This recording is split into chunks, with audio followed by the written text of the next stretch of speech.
সমস্ত যারা গরিব ভাইরা আছেন, গরিব বোনেরা আছেন, মারা আছেন, তারা ফ্যামিলি আপনার কার্ড পাবেন, 8টা কার্ড পাবেন। এটা আমাদের তারেক রহমান ঘোষণা দিয়েছেন। এই 8টা কার্ড পেলে একটা কোনো পরিবার অসচ্ছল থাকবে না। আর ওনার যে সমস্ত প্রকল্প আর ওনার প্রতি মানুষের যে আশা, মধ্যপ্রাচ্য সহ ইউরোপিয়ান ইউনিয়ন সহ সমস্ত সভ্য দেশ ওনাকে নেতা মানে।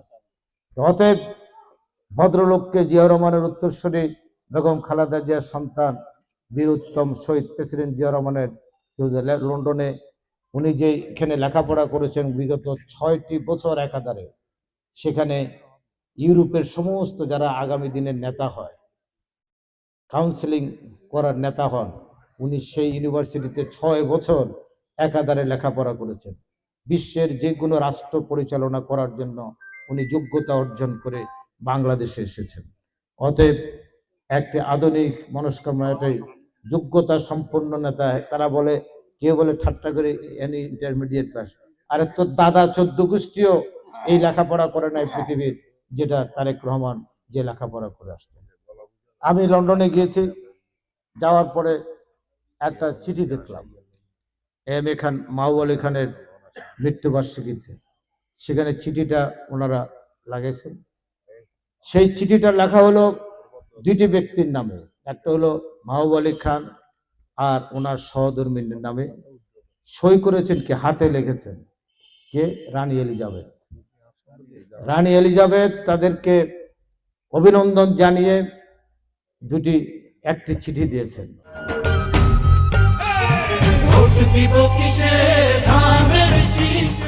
কি কারণে? 1961 সালে রানী এলিজাবেথ পূর্ব পাকিস্তানে এসেছিলেন।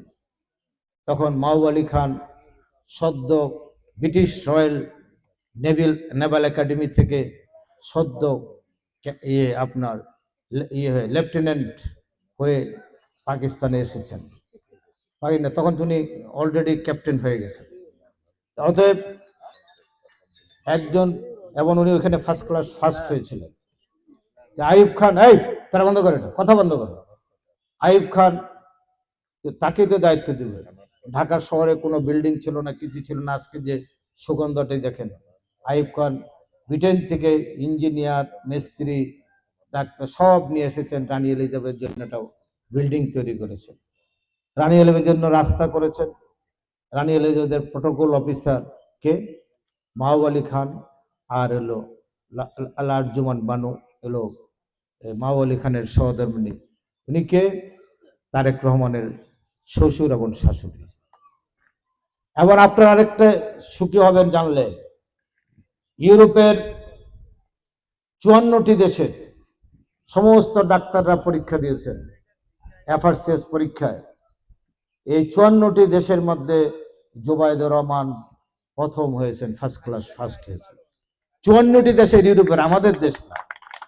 সেই কারণে উনি ইম্পেরিয়াল কলেজের সিনিয়র কনসালটেন্ট, বেতন পান প্রায় 2-2.5-3 কোটি টাকার মতো। তো অনেকে বলেন উনি ওইখানে কিভাবে চলত। এটা কি উনি ভাঙে বলবো যে আমার বউ 4 কোটি টাকা বেতন পায়? হ্যাঁ, এটা কি অন্য মানুষ নাকি? তারা একটা বংশধর লোক জাতি। জিয়া রহমানও সেন্ট জেভিয়ার্সের ছাত্র ছিল। ওনার বাবা ব্রিটিশ গভর্নমেন্টের কেমিস্ট ছিলেন, বেঙ্গল কেমিস্ট। উনি সেন্ট জেভিয়ার্সের ছাত্র ছিলেন। পরে ওনার বাবা পাকিস্তান হওয়ার পর পাকিস্তানের চিফ কেমিস্ট ছিলেন জিয়া রহমানের বাবা। অতএব, আর বেগম খালেদা জিয়ার তো একটা ইতিহাস আছে। উনি মজুমদার বাড়ির সন্তান, যাদের 7 জেনারেশন এই ত্রিপুরা সহ এলাকার জমিদার ছিলেন। ওনারা সৌদি আরব থেকে এসেছেন, যেই কারণে সৌদি আরব ওনাকে বোন বলতেন। উনি অরিজিনাল, ওনারা সৌদি আরবের লোক। অতএব আমরা এই কথাটি বলতে চাই জন্য, কোনো বংশধর কোনোদিন বেগম জিয়া কারো নাম উচ্চারণ করে বক্তব্য দিয়েছেন? জিয়া রহমান কারো নাম উচ্চারণ করে বক্তব্য দিয়েছেন? দেন নাই। তারেক রহমান কারো নাম উচ্চারণ করে বক্তব্য দেন। এইটাই হলো শিক্ষা, শালীনতা। উনি কি বলেছেন ওনার মায়ের জানাজা দাঁড়িয়ে? আপনারা, আমি ওনার মরহুমার সন্তান, আমার মাকে আপনারা যদি কোনো প্রকার ভুল ত্রুটি করে থাকে মাফ করে দেবেন। আর কোনো দেনা পানা থাকলে আমার কারো বিরুদ্ধে একটি কথা বলেছেন বলেন নাই। অতএব এই পরিবারের কাছে বাংলাদেশ নিরাপদ, অন্য কারো কাছে নিরাপদ নয়। তাই আমাদের সবার দায়িত্ব একটি করে ধানের শীষে ভোট দিয়ে তারেক রহমানকে প্রধানমন্ত্রী করা। আসসালামু আলাইকুম, খুদা হাফেজ। বাংলাদেশ জিন্দাবাদ। শহীদ জিয়া অমর হোক, দেশ নেত্রী বেগম খালেদা জিয়া অমর হোক, আমাদের প্রিয় নেতা তারেক রহমান জিন্দাবাদ, ধানের শীষ জিন্দাবাদ।